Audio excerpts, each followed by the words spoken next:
why I will never be a full-time reseller, and answers to a ton of other questions. Stay tuned. Won't nobody love you the way they should. Won't nobody check up on you, make sure you're good. Won't nobody check those body tremors for your neck. Hi everyone, my name is Becky Park and I'm a part-time reseller on platforms like Poshmark, eBay, Mercari, and Kidizen. Yes, I am in my pajamas right now because it is like 10:45 while I'm filming, and because these are my favorite Harry Potter pajamas, so there you go. I actually asked people over on my Instagram, which if you're not following me over there, you kind of get more of like a behind the scenes peek into my life if you care about this kind of stuff, like all about me type stuff. My Instagram is BECKYPARK on Poshmark, and there I show, just kind of like what my reselling life is like, as well as a lot more personal stuff like my family and even school stuff. So if you're interested, follow me over there. I'd love to be one of your friends. But whatchamacallit, I did ask over in my stories just if anyone had any questions for a Q&A type of video, and you delivered. So I will go through these questions. A lot of them do have to do with reselling and some of them don't, which I feel like is a fun little mix. So hopefully you get to learn a little bit more about me through this video. I don't think I'm super interesting, so I don't really, whatever. I mean, we'll see. But if you have any other questions that, were not asked or answered in this video, feel free to leave them down below in the comments. Thank you so much for everyone who contributed questions for this Q&A video. I hope I answer them to your satisfaction. But typically on this channel, I do like what sold videos, thrift hauls, that sort of thing. So if you're interested in that, then definitely hit that subscribe button and hit like if you're excited to learn, a little bit more about me. So first of all, a couple people, including this person and this person, asked, how did you get into reselling? This I think is a fairly common question for resellers, and the short answer is that I just wanted to sell my clothes and didn't like how much Plato's was offering me for them, so I just Googled it and came across Poshmark, and the rest was history. I sold my first thing within 2 weeks and I was instantly hooked. I went down the rabbit hole of seeing how I could sell more stuff, and I found some great videos on YouTube, and that's all she wrote. So here I am almost 3 years later, still doing it. What are your favorite musicals? This was from Inspired at Heart. She asked some really great questions, including this one: what are my favorite musicals? If you didn't know, I am a high school choir teacher, and so kind of like a requirement, if you will, of teaching choir is that you enjoy musical theater. Not really. I know some choir teachers who don't enjoy musical theater. They're in the wrong field, but I do have a couple favorites. I would say probably one of the most meaningful musicals, and also just, in my opinion, one of the best ones, is a really small musical called The Last 5 Years. It's written by Jason Robert Brown. They did actually turn it into a movie pretty recently. Not a fan of the movie, but it chronicles 5 years of a couple's life, from the moment that they meet to them dating and getting married to them ultimately getting divorced. But the cool thing about the musical is that the man starts the musical at the beginning of, their time together, where he's just met her and he's super excited because she's awesome. And she starts the musical at the end of their relationship, after the divorce, and they move like this. They have one song that they sing together in the middle, and then they continue to cross paths until the end of the musical. But the music is gorgeous. Jason Robert Brown is just such an amazing storyteller, and so I would say that's one of my favorite musicals. It was all I listened to in undergrad. Obviously I love Hamilton so much. I actually got to see it in New York when it was Lin-Manuel Miranda's third to last time playing Hamilton, and I got to see the majority of the original cast. I was bawling within the opening song, opening dun dun dun dun dun dun, dun, and I was because I was just in disbelief that I got to be there. I went there for a theater teachers conference, and that happened to be one of the musicals that we were gonna go to. We didn't even find out till after we had signed up to go to this conference. The theater director and I just ugly crying the whole night. It was amazing though. It was so cool. So I would say those two musicals are probably my favorite. Yeah. What are my favorite brands to wear for personal style? This was again asked by Inspired at Heart. I feel like I have a really eclectic taste when it comes to fashion. It really just kind of depends on the day. I feel like when I was going to work, because right now I'm working remotely from home, If you don't know, I am 5 feet. I'm just very small in stature. I'm very petite. And at the moment, I have a pretty like young looking face. That'll change. I feel like with Asian people, they look really young for a long time and then all of a sudden they look ancient. So that's coming soon. Just get ready for it. But I feel like I tend to dress a lot more like utilitarian and just like minimal, just very like almost like edgy, if that makes sense, because I'm trying to come across as older and I'm trying to come across as not a high schooler, because I can't tell you how many times I'm in the classroom teaching, someone walks in and they're like, where's the teacher? And I'm like, I'm right here. Like, what are you talking about? Where's the teacher? So I feel like for that reason, I tend to dress, yeah, like a little bit more severe almost. But my favorite brands, I've really started getting into Everlane. I like Everlane a lot for just kind of like more basic pieces that you can wear over and over again. I really like Vince. Yeah, I don't know. I also feel like it's changed a lot since I have started reselling, because I've been able to afford, if you will, like higher end brands because I'm buying them secondhand. So before I started reselling, I was shopping a lot at like Zara and H&M and those kinds of places. But now that I can, you know, afford better pieces because I'm buying them secondhand, I do look for like Vince or Joie. I like Joie a lot. I like their like cardigans and stuff. I got my first Barefoot Dreams cardigan and oh my goodness, like I get the hype. It's amazing. I mean, I'm pretty basic, I feel like, especially too because I have kids now too. And you know, I went through that phase where it just wasn't worth it to wear anything nice because they'd spit up on it right away and, you know, like pull at it and all that kind of stuff. So I don't know, I feel like I'm gonna rediscover fashion again here soon when I'm allowed to wear whatever I want to wear. But I've gone through a lot of different phases, like very boho and then very like girly, and then, but I mean, I don't know, it changes every day. It just really depends on how I feel. Inspired at Heart also asked, do you research fashion or bolo brands before sourcing? And if so, how much time? To be honest, no, like just because I don't really have that much time. I feel like sometimes I will research bolo brands in terms of like, I'll look through, like for example, when I'm driving to the bins or something with my husband, you know, it's like a 2-hour drive. And so in the car, I'll be like telling my husband all the different brands to look out for. And what I'll do is I'll just go on the Poshmark app and I'll search by recently sold, and I will filter by price. So I'll look for things that are like $50 or more. And that way I can see what brand names keep popping up. But I also watch a ton of YouTube videos and I try to learn from some of my favorite resellers who are sharing this kind of knowledge, you know? So I would say that's where my research is just like on the Poshmark app itself, or I'm watching other, you know, reseller YouTubers just like you guys. Aisha Dancer asked, what musical would you like to see performed at your school? Most like to see performed at your school? I would love to do In the Heights. That's another musical by Lin-Manuel Miranda. I saw a high school do it from the Chicago suburbs, and again, like ugly crying within the opening number, because it was just so cool to see these kids on stage pretending to be Puerto Rican and like representing this amazing culture that just is not very often represented, whether it's on TV or movies, definitely musical theater, just celebrating diversity. And aside from that, it's a wonderful show with amazing music. If you haven't listened to it yet, you should download the soundtrack. But I would love to do In the Heights. The rights to that just became available not too long ago. We actually just did a musical that I love and still can't believe that we got to do, and that musical is Newsies. That was probably like one of just the most amazing experiences of my career, was being a part of that. And then when the rights become available, and I don't know if they ever will, but I would love to see, you know, my high school do Wicked. I think Wicked is actually a really great show for high schoolers because it's about, you know, high schoolers. And at first I was like, there's no way high schoolers could ever sing those songs and blah, blah, blah.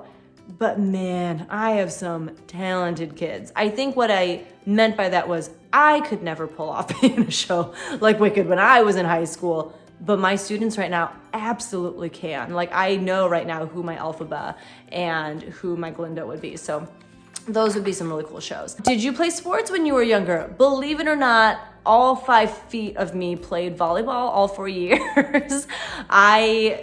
Our team was horrible. We won like 1 game a year. So I was like a back row specialist. I was not that good, but I hustled really hard.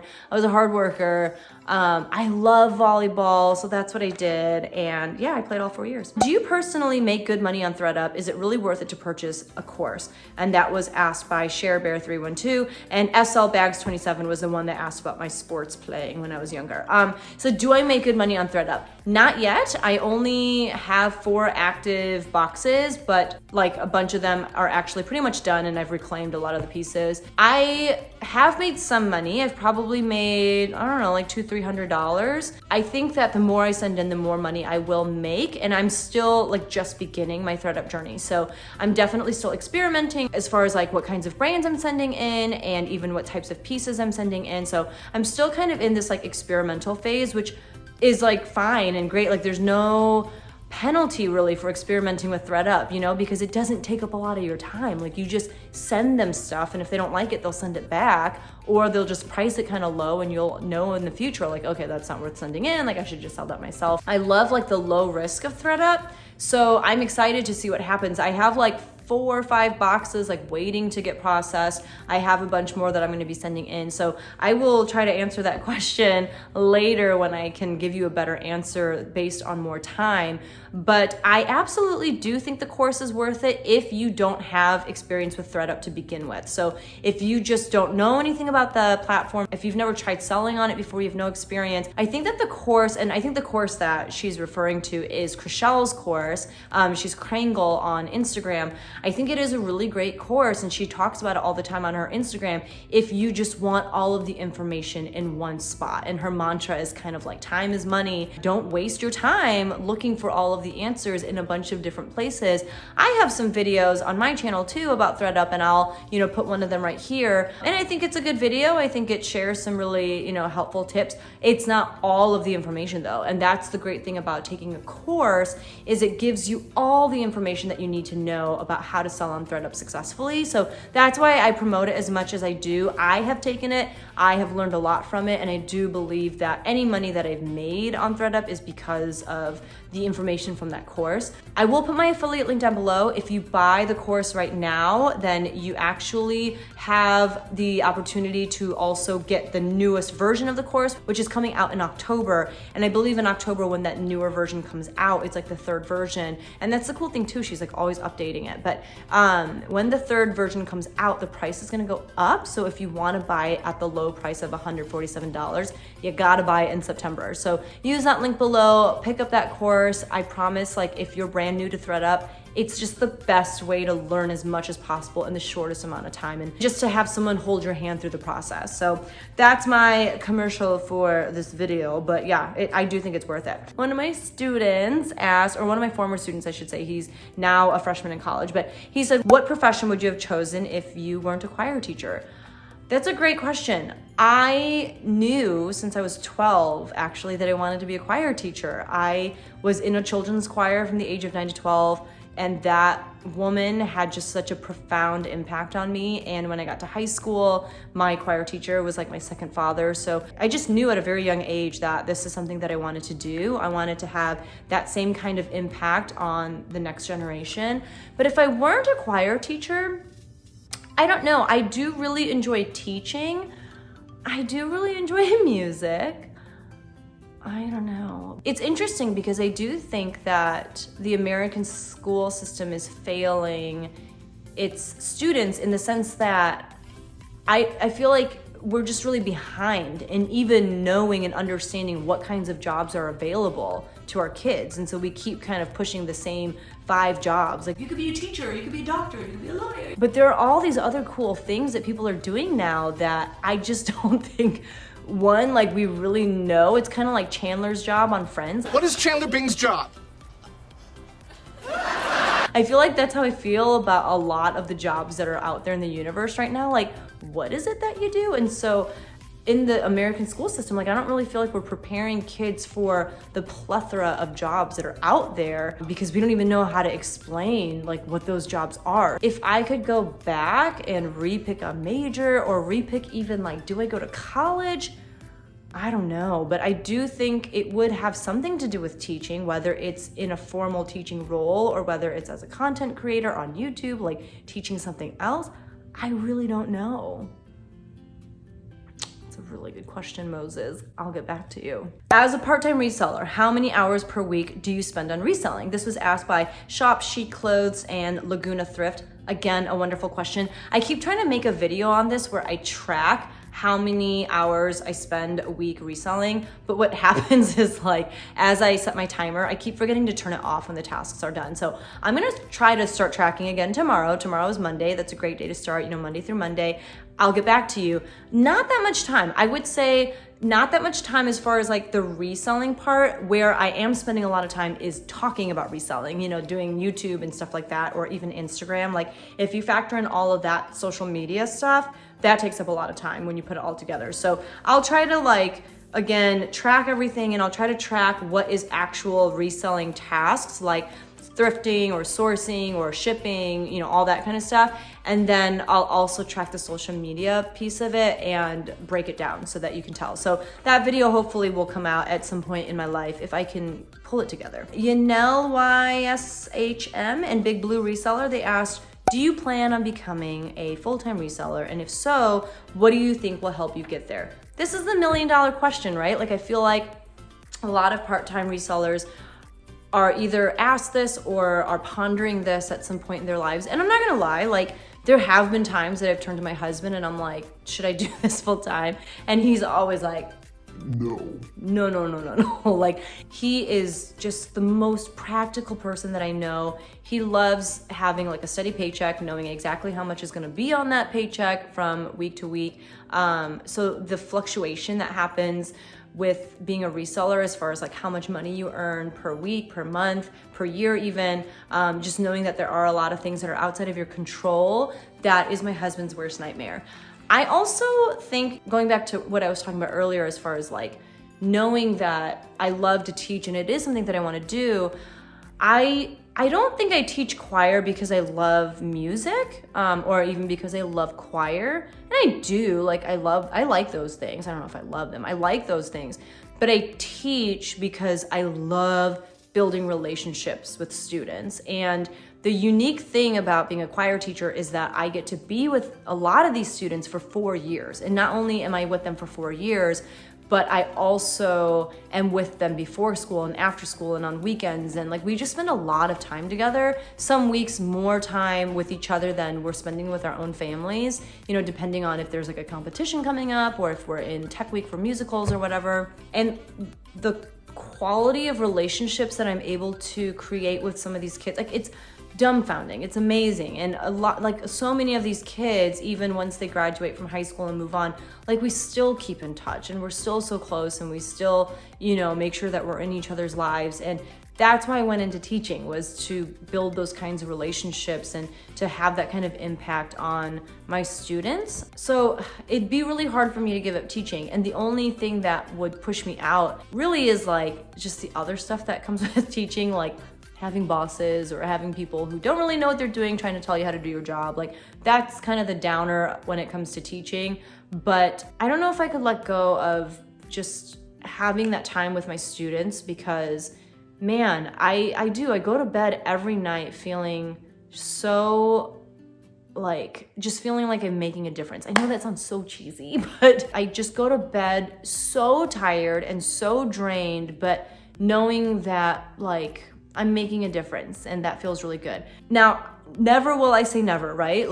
That's not to say that I'm gonna teach for the rest of my life. I don't know, because the truth of it is, being a high school choir teacher is very draining. And to some extent, if I'm not careful, it can almost be too much so. And it can take too much out of me and make it so that I don't have enough left of me when I come home, for my own family and stuff.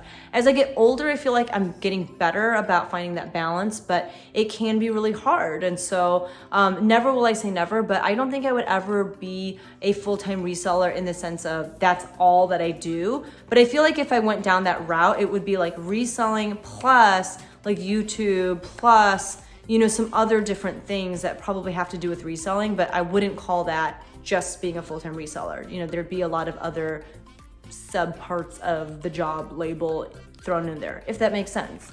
That was a really long roundabout way of answering that question. Moving on. Your advice for someone that doesn't want to leave their career but wants to be as successful selling part-time as possible. And that was asked by Annie Lou. Yeah, I mean, that's kind of what I'm doing, right? Like, I don't want to leave my full-time career, but I'm reselling on the side.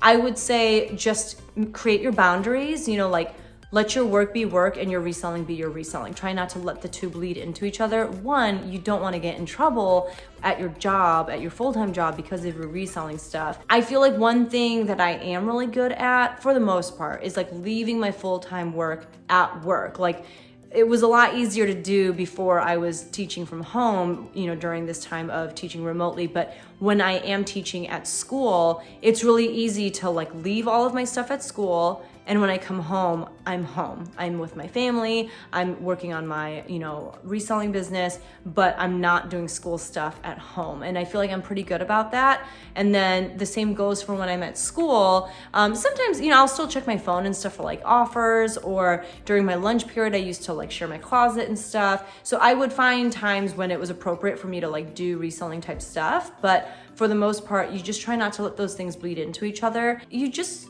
want to make sure that you're enjoying both. And if you ever find you're just like way too stressed out, then I think you have to really kind of pull back when it comes to reselling, because you can't usually do that with your full-time job. Now, I don't know what your full-time job is, but generally speaking, like your full-time job is probably the one providing you with the benefits, providing you with a full-time salary, and you don't want to slack off there because you don't want to get in trouble and possibly lose your job. So I would say, like, if you feel yourself just getting too stressed out, there's too much on your plate, you pull the brakes a little bit on your reselling business, kind of recenter, and you'll figure out like what you can handle as you go. But you don't want to push yourself so hard that the reselling piece of it is no longer enjoyable, you know? So that's what I would say. Just try to keep that separation and make sure work stays work, reselling stays reselling. Keep adding on a little at a time when it comes to reselling, but you got to know your limits, you know? Like, everyone has limits, and that's okay. It's human. Tell us more about your personal life in church. That is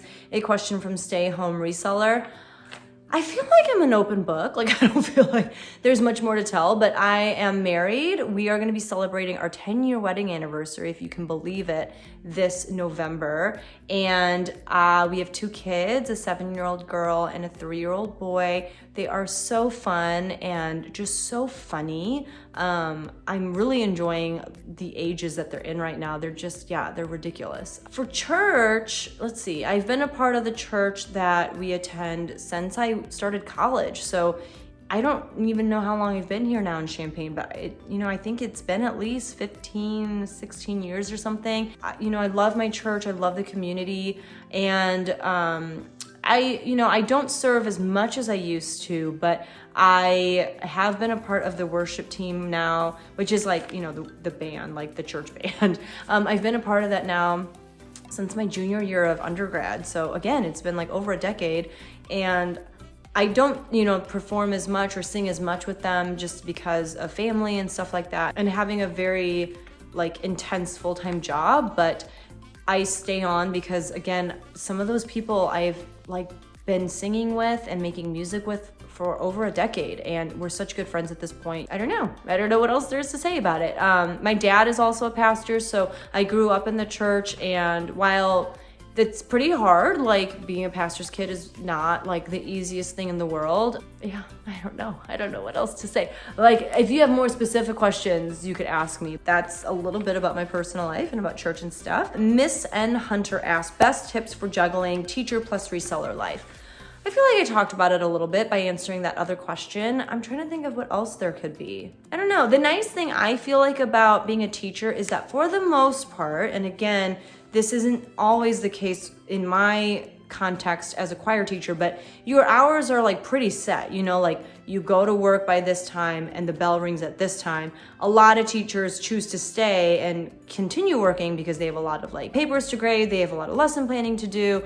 The one good thing about being a choir teacher, I don't have a lot of grading and stuff necessarily because we don't have a lot of papers or anything like that. I do have to spend a lot of extra time at school for rehearsals and things of that nature, but I'm not grading and stuff. So the nice thing about it is you can kind of create a schedule for yourself. And once you've been teaching for a while, it's a lot easier to be more efficient at your job. My husband has been teaching first grade at the same school now for 12, 13, 14 years. I don't know, it's been a long time. And at this point, his job, I mean, it's like clockwork. Like it's just, he's figured out his system, and year to year, it's the same thing over and over again. So for him, he's never really at school that long. Like he doesn't have to stay for a very long time because he already has his lesson plans made up, like he's just reusing the ones from the year before. So if something is not broken, don't fix it. Like if something works, save it and use it the next year. So as you teach more,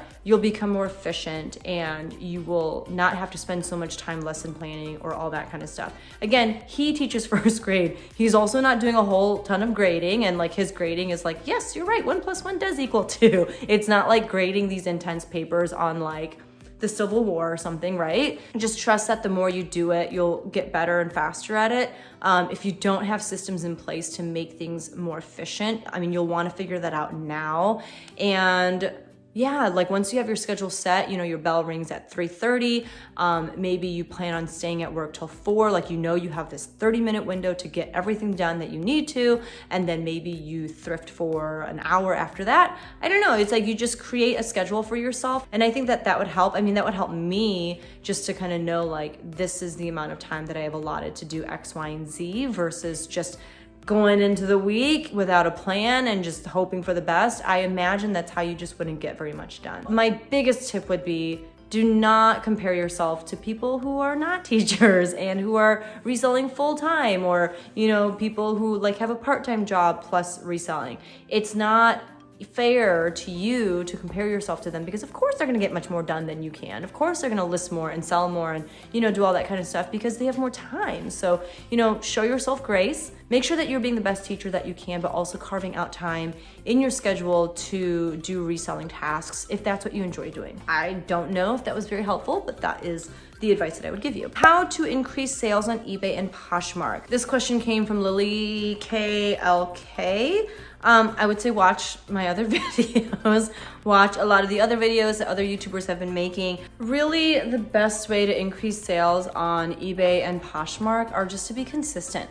Be consistent with listing every day, with sharing every day, with relisting. You just want to show these platforms day in, day out that you mean business. Like you are there to make some money and to make them some money. So you just want to have consistent activity on those platforms so that they favor you in the algorithm as well. So that would be my best advice, is just as much as you can be consistent. Even if that just means, listing one item a day or sharing your Poshmark closet once a day, like do what you can. You don't have to be on those apps like 24 hours a day, obviously, but just give as much as you can to those platforms and they will give back. I mean, that's honestly how it works. Favorite hobbies. This is from Adril or Adri loves to, or Adri loves to. You guys, I'm so bad at reading. I'm so sorry. Let's see. I do like gardening, but my love for it always fizzles out by the time things are ripening and ready for harvest, and then I just leave them out in the garden and then they just get overripe, and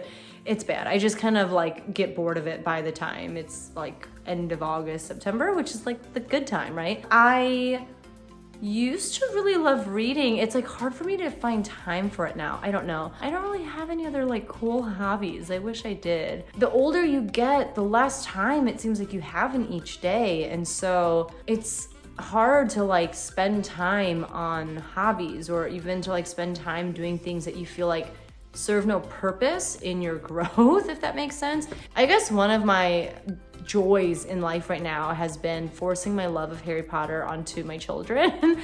My son, he's 3. He's too young for it, but I mean, he knows about Harry Potter. We have matching Harry Potter PJs. These are from Target, and he loves wearing the matching, Harry Potter PJs and stuff. But my daughter, who's 7, we've been reading the books together. So we're now on the 3rd book, and she's legit obsessed with it, so obsessed. And I could not be prouder of myself and of her. So that's definitely one thing, I guess. I mean, I like to sing, but I don't really do it. I don't carve out time in my day to sing, but I do it at work. I do it at church. I don't really just do it at home for fun and enjoyment. I don't know. I think That's it. I don't really have anything else super fun to share about that. Oh, this one's so exciting. So Arla Roche, or RLA Roche, said just do a whole video about Harry Potter, favorite book, character, etc., and why. I'm here for it. Yeah, like, would you like to start a channel with me on that? Because I would love that so much. I don't know why I love Harry Potter so much. I just think it's so amazing to me that J.K. Rowling was able to create this entire universe of like amazing people, and I don't know, like, she's just such a fantastic storyteller. I felt the same way about the Babysitter's Club too when I was younger. I remember reading those books and being like, why can't these people be real? Like, I want to for real be friends with Claudia Kishi, you know? Like, I just remember getting so lost in this universe that was created. But let's see, Harry Potter favorite book. I mean, probably the last one, because it's like the one where everything happens and whatever. I also think, by the way, that the play is amazing. What is it called? I can't remember now. The one that's like in New York. Well, not right now, because right now nothing is happening on Broadway in New York. But like the sequel, or like what happens to Harry Potter's kid, that play is pretty remarkable as well. But yeah, I really like the 7th book. I really like the 6th book. I don't know. I mean, they're all really great. The first 3 are pretty juvenile, like they're a little hard to get through as like an adult, right? I think I started reading them when I was in college. Like, I remember my brother was reading them and I was like, what is this? This looks so stupid. And then I remember I picked up the first book because it was at home, and I like finished reading it in one night, and I was like, oh my God, like this is amazing. And then I was that person that was at Barnes and Noble at midnight for like the Harry Potter book parties, like when the new books would come out. Like, I became instantaneously just addicted and obsessed. Favorite character? I really like Ron. I think he's really funny, and I feel like I get him. Like, I understand him. I would never even begin to pretend that I was as intuitive or smart as Hermione. I would never even, I mean, I think Harry is also like brilliant, and he's also just like very brave and very noble, and I won't pretend that I'm any of those things either. Ron, I understand. He's like hungry all the time, like just like gets really irritated when things aren't going his way. Kind of slow on the uptake. Like, I feel like Ron and I would get on swell. You let me know. Let's start this channel just for you and I to enjoy. How long have I been teaching? 10 to 12 years, 10 to 11 years, something like that. And that was asked by Rachel Whitlock. How do you manage all parts of your life on top of reselling? That was from Thrifty Bargains. You know, I joke around about it, and I say that I am able to do everything by being mediocre at everything. And I am honestly, to some extent, being 100% honest when I say that, because, for example, take my YouTube channel. My videos are not like super well edited. They're not like amazing quality. They're just like, they're good enough. You know what I mean? Like, they're like fine. They get the job done. The same goes with like my reselling business. It's like fine. Like, if I had more time and energy, I could probably do a better job at a lot of different things. But like, what I'm doing right now, I'm like fine with. That's kind of just how I feel about, you know, if you're gonna put that many things on your plate, you can't do it and expect all of them to be amazing. It's kind of like I tell my students, like, for me as a singer, I have decided that I'm okay with being mediocre at singing a lot of different kinds of music, a lot of different genres of music.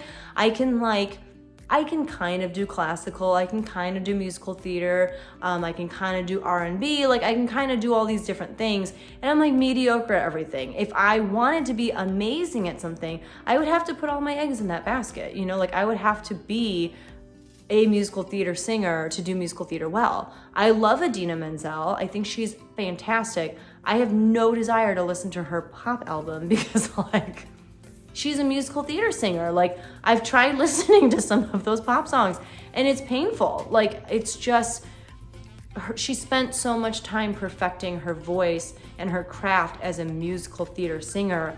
It's just, yeah, I don't know, like I'm not feeling the whole pop thing. Yeah, I just feel like if you want to excel at something, like you have to do that, and then you'll be really amazing at that because you're putting all of your time and energy and focus on that.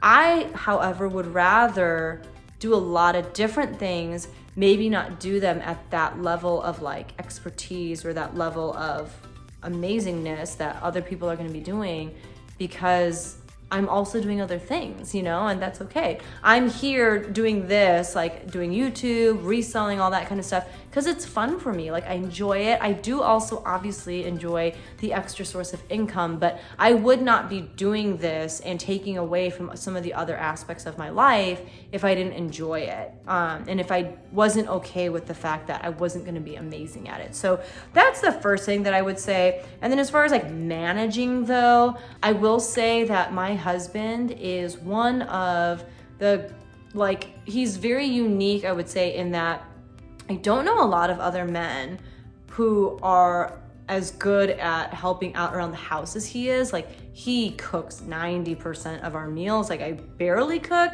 The majority of the reason why is because he's much better at it than me. He cleans like 95% of the time. He does all of our laundry. He takes care of like all bills, all house stuff. Like, I don't know what I contribute except for like really bringing in more money through reselling and YouTube and stuff like that. And I'm much more involved with my full-time job than he is, because again, he teaches first grade. When that bell rings, like, he comes home. It's not like he's like staying after school to do stuff with his kids or anything like that, but I am at work a lot more than he is because of rehearsals and stuff like that. So that's kind of been the trade-off, and I feel like we've really kind of fallen into our groove as far as figuring out like our roles and just the best ways that we can be there for one another and for our family. So it may not seem as like typical as maybe what other families look or what your family looks like, or maybe your family looks just like mine, I don't know, but having that help and support has been really helpful, because I know I've heard from a lot of people who are like, I just don't have time to fit in reselling on top of, you know, making sure my house is clean, making sure my kids are fed, making sure blah, blah, blah, blah, blah. But he has always created time and space for me to do those things, which is another reason why I'm able to like manage all these things. So that I know is a gift. That's not something that everyone has. So for that, I am really thankful. This was so nice. Retro by Destiny, just one of the sweetest people ever. She said, "You are such a kind person, Becky. I enjoy your content so much. No question here." Gonna make me blush. Darian Dedek _Twitch. This is another former student of mine. He said, "What is your favorite part about teaching choir and why choir?" I think I, explained that pretty well already, but I just love being with the kids for 4 years, if, that's possible. I also love that through choir, I get to know their families. Like, it's not just the kid, but like, families who will come out to concerts, and like, I just get to know everyone, like grandma, and like, I get to know everyone, and that it's just such a cool part of the job. One of my students' moms, they just moved very recently to Iowa, and the mom still texts me and like checks up on me and asks how I'm doing, and like I really kind of consider her a friend, and so it's just amazing, like the people I've been able to meet and the relationships I've been able to build. So that's definitely my favorite thing about being a choir teacher. Girls Wear Pearls asked, "What do you think about Mercari's new fees coming soon?" I don't like them. I don't like them. I feel like one thing that Mercari really had going for it was their selling fee, which was 10%, and it was, much lower than Poshmark, obviously. They're kind of ruining that now. And then, another thing that Mercari is doing is, if you sell something under a certain amount, I can't remember what it is off the top of my head now, but I think there's like an additional fee that's kind of like Poshmark. You know how like with Poshmark, if you're selling something for less than $15, the selling fee is no longer 20%, but it's like $2.95 or something like that. So Mercari's kind of moving in that direction, and that really takes away from a lot of the reason why I think people were selling on there in the first place. So I don't know. Obviously, like, I could spend my energy getting annoyed and mad about it, or I could just pivot. And I think obviously the latter is the smarter thing to do. Like, fine, Mercari's gonna make these changes, so I have to make some changes too. So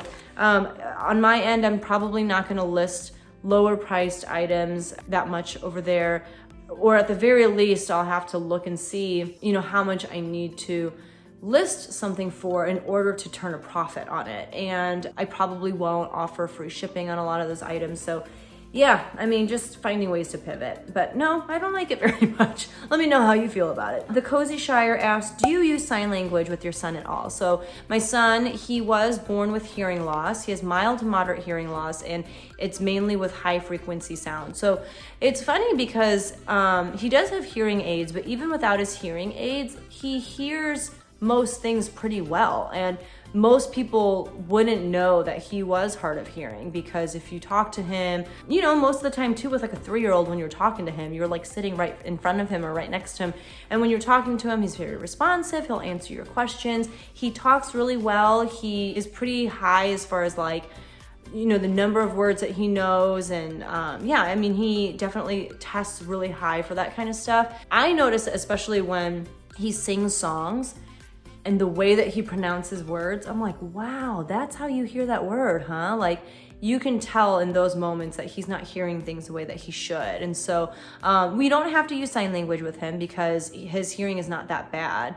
But he does, you know, wear his hearing aids. He goes to a really cool school. It's a school for kids who are deaf or hard of hearing. So all of the teachers are certified to work with those kinds of students. And it's been so great. He gets therapy every single day, like speech therapy, as well as like oral therapy and just all these different things. Yeah, I mean, I feel so blessed that even though we live in kind of like a college town, like a smaller town, that there's a school like that within 15 minutes of our house. So yeah, no sign language, but he does get a lot of help, a lot of therapy and stuff like that. And he is just the coolest little kid, like, and he has a lot to say. Last but not least, someone asked, and I did not write who asked this, I'm so sorry, but they asked, how do I get started? I still haven't made the leap onto the eBay platform. Want to, need to, but intimidated.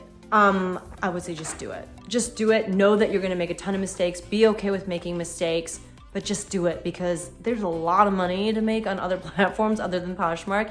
And if you're limiting yourself to just that one platform, like, you are limiting yourself to make as much money as you can. So I would say go for it. Watch as many videos as you can about other platforms. There are a lot of great like tutorial videos out there, but just know that you're gonna make mistakes. Go in prepared to make those mistakes. Be okay with making those mistakes, because that's how you learn. So that's what I would say. You guys, this has been so long. My phone says that I've been at it for 51 minutes and 25 seconds. I have a feeling I'll be able to edit out a ton, but I'm gonna stop here. I'm gonna go to sleep, and hopefully you enjoyed this video. You learned something about me. I don't know why you would want to or need to, because I don't think I'm super exciting or interesting, but there you have it. Thank you so much for watching. If you enjoyed this video, hit that like button, subscribe, comment, share, all that kind of stuff. I'll see you guys in the next one. Bye.